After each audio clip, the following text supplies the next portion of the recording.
Yo, what's up guys? Ako nga pala to si Arakim, 19 years old. Samahan niyo ako sa kwento ng aking buhay. Makikita po ninyo, malakas na naman po yung tama naming dalawa at papunta na po kami ng Batangas niyan. Medyo malayo-layo nga po pala yung biyahe namin yan and kailangan namin makapunta ng maaga para hindi kami masyado gabihin. Habang papunta na po kami ng Batangas, nag-sound trip lang po kami.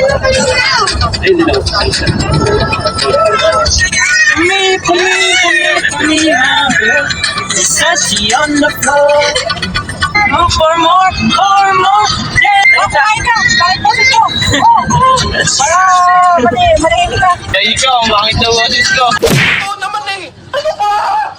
Totoo naman! Ako niyan. Guys, parang maabutan pa kami ng ulan, no? In case, oh. Parang maabutan pa kami ng ulan. Napakaswerte mo naman! Ang swerte mo naman! Guys, oh. Food trip ka guys, oh. Ay, food trip. Yung mukha mo, pupulbusin ko. Kita, oh. Tamas lang ilong nito.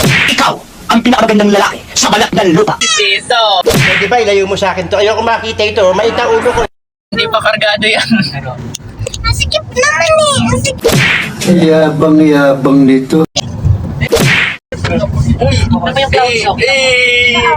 Yung kanta. Sana hindi Sanay na ako sa'kin, dahil sanay na ako sa'kin. Nakakandi, sanayon sa papi, bignanin pero di ako mapadali. Para mali, managang kang landi, wala nang lasa, tabi mo malamig. Medyo malayo po pala ang biyahe namin papuntang Batangas. And makikita nyo po yung panahon, napakadilim po. Mamaya-maya lang may makikita po kayo napakalaking sardinas. Ayun o, laki ng sardines. Mega? Ayun o, mega sardines o. Hindi lang isang taon.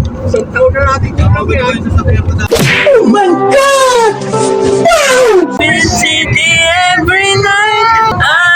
Burger! Bakit? Wala nang pagpasok sa mga nga mo. Ay, ikaw man. Di na tayo tinigilan.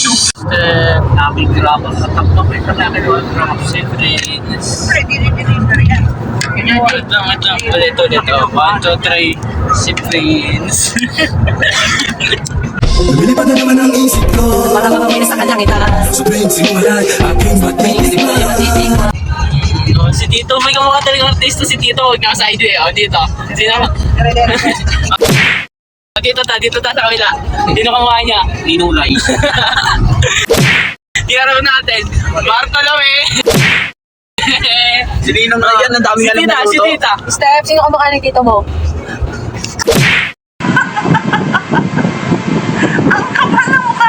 Tito naman. Tatanggalan eh. Si Eugene Domingo. The Ultra Pro Max Transition guys. Ayan, may dinalaw lang po kami dyan. Ayan po si Prince, si KBJ, and yung naglilinis ng dinalaw namin dyan guys. And ayan naman si Tito guys. At mamaya-maya lang guys, si Prince na ang may hawak ng aking phone at siya muna ang magbablog. So guys, yan ako na magbablog. Binigay niya sa akin yung cellphone niya. Kukunin natin yung mga payong dun sa kotse. Wait lang. Ayos lang ako ng... Yung tropa nating geng-geng, inaayos nilang short niya kasi formado siya ngayon. Okay na. Let's go. Kailangan natin magmadali. Let's go. Tinakbo niya na lang yung pagkuha ng payong guys, minadali niya na lang. Siya kasi yung nautusan kumuha ng payong and kami, naiwan na lang kami doon para hintayin siya. Sobrang init kasi niyan guys eh. Okay guys, wait lang. Wait. Woo! Ang init. Kunin lang natin yung isang pampahin dito sa harap. Kinuha niya lang po dyan yung payong guys. And syempre, dalawa na po yung kinuha niyang payong. Kaya tigi-isa na po kami ng payong dyan. Dalawa-dalawa kami, partner-partner na lang. Tapos guys, pagkatapos niya kunin yung mga payong, akit na siya sa taas. Medyo matarik kasi yung pinupuntahan namin dyan guys. And eto si Prince, may nagtanong pa nga sa kanya kung saan siya pupunta. Syempre, hindi kami taga dyan. Kaya minsan, masisikita ka talaga. And pasensya na kayo guys, sobrang nakakailo yung video na yan. Sobrang ligalig kasi nito ng tropa natin mag-video. Ang init guys. Ngayon hindi ako sinamahan ni Tito Aro kaya nasa akin yung camera niya. Ayan, sa part na yan guys, makikita po ninyo and maririnig nyo. May nilingon si Prince kasi may tumawag sa kanya, may tinatanong sa kanya. Hindi po. Meron po akong kasama. Nandun po sa puntod ng ano, lolo. Guys, nandito na kami. Utangin na. Bobo talaga to. Gusto mo mamaya na 45? Kanya-kanyang out na po kami dyan guys. Medyo masigip po yung daanan and mahirap po dumaan kasi ang daming damo. So ang ginagawa namin dyan, kanya-kanya na lang kami diskarte and nandiyan naman yung tito ko, ayan yung tour guide namin. Siya kasi kabisado niya talaga dyan, kaso nga lang matagal na siyang hindi nakakapunta kaya medyo nangangapa-ngapa pa siya. Man, gulat kayo man, nandito kami man sa Batangas. Mapunta tayo kay Lolo Cardo. At ayun na nga guys, ginamit ko na yung pangmalakasang intergalactic teleportation natin. And ayan nga po pala si tita and yung magtutour sa atin, si kuya. Tawang-tawa pa nga ako sa ginawa dito guys ni Prince kasi ang dami talagang kalokohan. Ngayon ko lang napansin, gumawa pala siya ng pangmalupitang transition dito.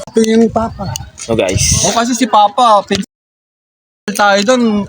Asikaso. Sige kayo na pogi, sige kayo na pogi. Basta sa akin yung dating. Ayan guys, makikita po ninyo, papunta na po kami sa lugar na maraming sasalubong sa amin na kung ano-anong hayop. Merong manok na iba't ibang kulay, tapos baka, ang lalaki ng baka dyan guys. And meron din kambing, may mga halamanan sila, and kung ano-anong prutas. Dyan nga guys, kumuha kami ng maraming bayabas, napakarami naming nakuha. And sili. And meron dyang napakagandang puno guys, para siyang dahon na white, para siya na mamulaklak na white ganun. Tapos wala, si Kiyomi. 나 혼자 내버려두지 않기로 이거기는 귀요미 이거기는 귀요미 귀요미 Ginulat pa tayo ni tita dun ah. Ayan naman guys, yung ginagawa ni kuya, mamaya makikita po ninyo, susubukan kong gawin niyang trabaho niya. Pinanis nga ako ng tito ko guys kasi si tito binasikan niya lang ako. Tignan nyo na lang kung ano mangyayari. And here we go. Ayan na guys, makikita po ninyo, pinapakita ko na lahat ng mga pwede nyo makita sa lugar na yan. Ayan guys, may itim nga naman ako dyan and ayan naman yung nag-tour sa atin and may kubo nga po pala sila dyan. Napaka luma na pero napakaganda pa rin ang kubo nila. Ang sarap tumambay dyan, parang ayoko nang malis. De, biro lang. Tapos guys, onting lakad nyo lang, may makikita na kayong dalawang baka. Naglalaki ang dalawang baka guys. Tapos meron din silang manok. Marami nga rin silang alagang manok, parang si Tito. Halatang kamag-anak ni Tito no? Mahilig sa manok. And ayan guys, napakaganda ng view. And yung hangin guys, napaka-fresh, napaka-natural. Kapag marami kang problema o kaya ang dami mong iniisip, sabay pumunta ka dyan, ang sarap talaga tumambay. Kumbaga, makakalimutan mo lahat ng problema mo. Ayan yung mga tropa natin. Ay, pawak ako. Man, try natin mo naman. Ayan guys, sinaabot ko nga siya and mailap to sa akin guys, ayaw niya sa akin lumapit. Di ko alam kung natatakot o hindi, pero kay Kuya BJ lumalapit. Pero sa akin guys, ayaw niya talaga, para siya natatakot na ewan. Kumuha pa ako ng pagkain niya guys, tapos nakikipagtitigan para pang ako tinarayan eh. Ayaw niya talaga lumapit guys, pati yung kasama niya nagsungit. Ano yun niya? Bakit parang ano? Taniman? Sabay. Dati. Ayun ang isang galing namin doon, takas doon. Hanggang doon yung ano na, paliparan. Hindi siya masabit din sa mga buka. Wala nga yun doon. Ano. Tapos, ayun mo, may suha pa rin. Ayun, kuha tayo, ayun. Natataan yung mga talim. Hindi, ayun o. Pwede siya. Tara ko. Oh, tiyan. Target locked. Lalaki o. Dito.